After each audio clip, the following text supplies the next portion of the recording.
Orgullo y Prejuicio de Jane Austen. Capítulo 32, leído por Mildred. A la mañana siguiente, estaba Elizabeth sola escribiendo a Jane, mientras la señora Collins y María habían ido de compras al pueblo. Cuando se sobresaltó al sonar la campanilla de la puerta, señal inequívoca de alguna visita. Aunque no había oído ningún carruaje, pensó que a lo mejor era Lady Catherine, y apresuró a esconder la carta que tenía a medio escribir a fin de evitar preguntas impertinentes. Pero con gran sorpresa suya, se abrió la puerta y entró en la habitación el señor Darcy. Darcy solo. Pareció asombrarse al hallarla sola y pidió disculpas por su intromisión, diciéndole que creía que estaban en la casa todas las señoritas. Se sentaron los dos y después de las preguntas de rigor sobre Rosings, pareció que se iban a quedar callados. Por lo tanto, era absolutamente necesario pensar en algo. Y Elizabeth, ante esta necesidad, recordó la última vez que se habían visto en Hertfordshire y sintió curiosidad por ver lo que diría acerca de su precipitada partida. «¿Qué repentinamente se fueron ustedes de Netherfield el pasado noviembre, señor Darcy?», le dijo. «Debió de ser una sorpresa muy grata para el señor Bingley verles a ustedes tan pronto a su lado, porque si mal no recuerdo, él se había ido un día antes. Supongo que tanto él como sus hermanas estaban bien cuando salió usted de Londres». «Perfectamente, gracias». Elizabeth advirtió que no iba a contestarle nada más, y tras un breve silencio añadió: «Tengo entendido que el señor Bingley no piensa volver a Netherfield». «Nunca le he oído decir tal cosa, pero es probable que no pase mucho tiempo allí en el futuro. Tiene muchos amigos y está en una época de la vida en que los amigos y los compromisos aumentan continuamente. Si tiene la intención de estar poco tiempo en Netherfield, sería mejor para la vecindad que lo dejase completamente, y así posiblemente podría instalarse otra familia allí.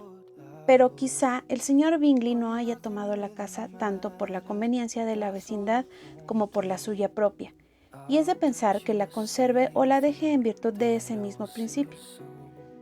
No me sorprendería», añadió Darcy, «que se desprendiese de ella en cuanto se le ofreciera una compra aceptable».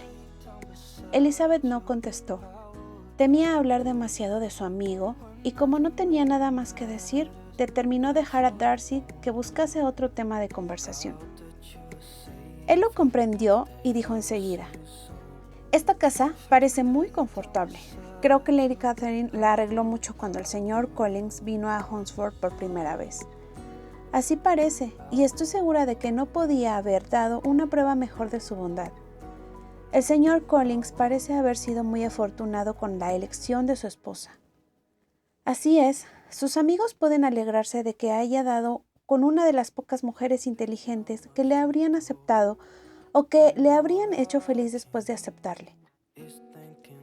Mi amiga es muy sensata, y aunque su casamiento con Collins me parezca a mí el menos cuerdo de sus actos, sin embargo, parece completamente feliz. Desde el punto de vista prudente, este era un buen partido para ella. Tiene que ser para la señora Collins vivir a tan poca distancia de su familia y amigos». «¿Poca distancia le llama usted?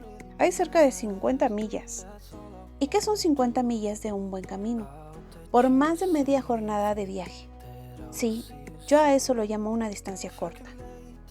«Nunca habría considerado que la distancia fuese una de las ventajas del partido», exclamó Elizabeth, «y jamás se me habría ocurrido que la señora Collins viviese cerca de su familia. Eso demuestra el apego que le tiene usted a Hertfordshire. Todo lo que esté más allá de Longbourn debe parecerle ya lejos». Mientras hablaba, se sonreía de un modo que Elizabeth creía interpretar. Darcy debía suponer que estaba pensando en Jane y en Netherfield, y contestó algo sonrojada: «No quiero decir que una mujer no pueda vivir lejos de su familia. Lejos y cerca son cosas relativas y dependen de muy distintas circunstancias. Si se tiene fortuna para no dar importancia a los gastos de los viajes, la distancia es lo de menos. Pero este no es el caso.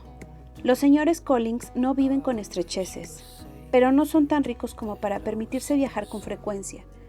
Estoy segura de que mi amiga no diría que vive cerca de su familia más que si estuviera a la mitad de esta distancia». Darcy acercó su asiento un poco más al de Elizabeth y dijo: «No tiene usted derecho a estar tan apegada a su residencia. No siempre va a estar en Longbourn».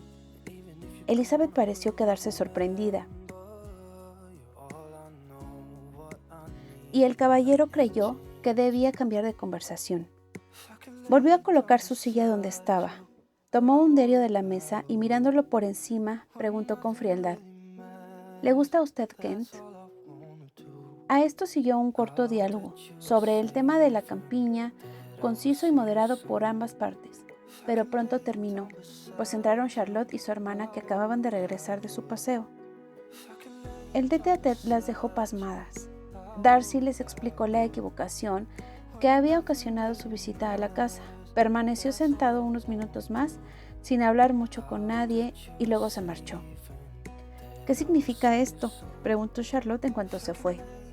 Querida Elizabeth, debe de estar enamorado de ti, pues si no, nunca habría venido a vernos con esta familiaridad.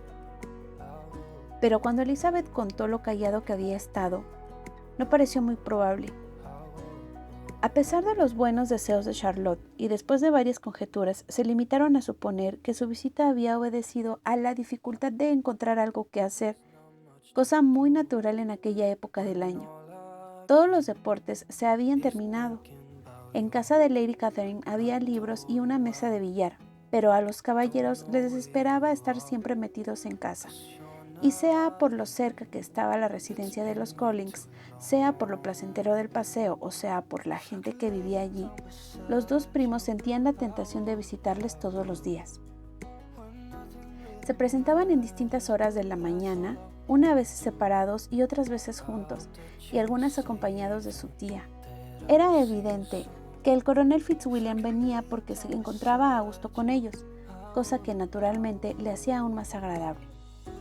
El placer que le causaba Elizabeth a su compañía y la manifiesta admiración de Fitzwilliam por ella le hacían acordarse de su primer favorito George Wickham. Comparándolos, Elizabeth encontraba que los modales del coronel eran menos atractivos y dulces que los de Wickham, pero Fitzwilliam le parecía un hombre más culto.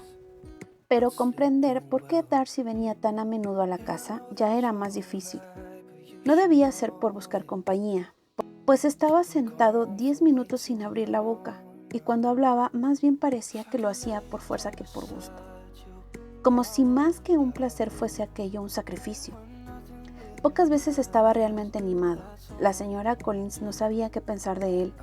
Como el coronel Fitzwilliam se reía a veces de aquella estupidez de Darcy, Charlotte entendía que éste no debía de estar siempre así, cosa que su escaso conocimiento del caballero no le habría permitido adivinar. Y como deseaba creer que aquel cambio era obra del amor y el objeto de aquel amor era Elizabeth, se empeñó en descubrirlo. Cuando estaban en Rosings y siempre que Darcy venía a su casa, Charlotte le observaba atentamente, pero no sacaba nada en limpio. Verdad es que miraba mucho a su amiga, pero la expresión de tales miradas era equívoca. Era un modo de mirar fijo y profundo, pero Charlotte dudaba a veces de que fuese entusiasta, y en ocasiones parecía sencillamente que estaba distraído. 2 o 3 veces le dijo a Elizabeth que tal vez estaba enamorado de ella, pero Elizabeth se echaba a reír, y la señora Collins creyó más prudente no insistir en ello para evitar el peligro de engendrar esperanzas imposibles, pues no dudaba que toda la manía que Elizabeth le tenía a Darcy se disiparía con la creencia de que él la quería. En los buenos y afectuosos proyectos que Charlotte formaba con respecto a Elizabeth, entraba a veces el casarla con el coronel Fitzwilliam. Era, en comparación, el más agradable de todos.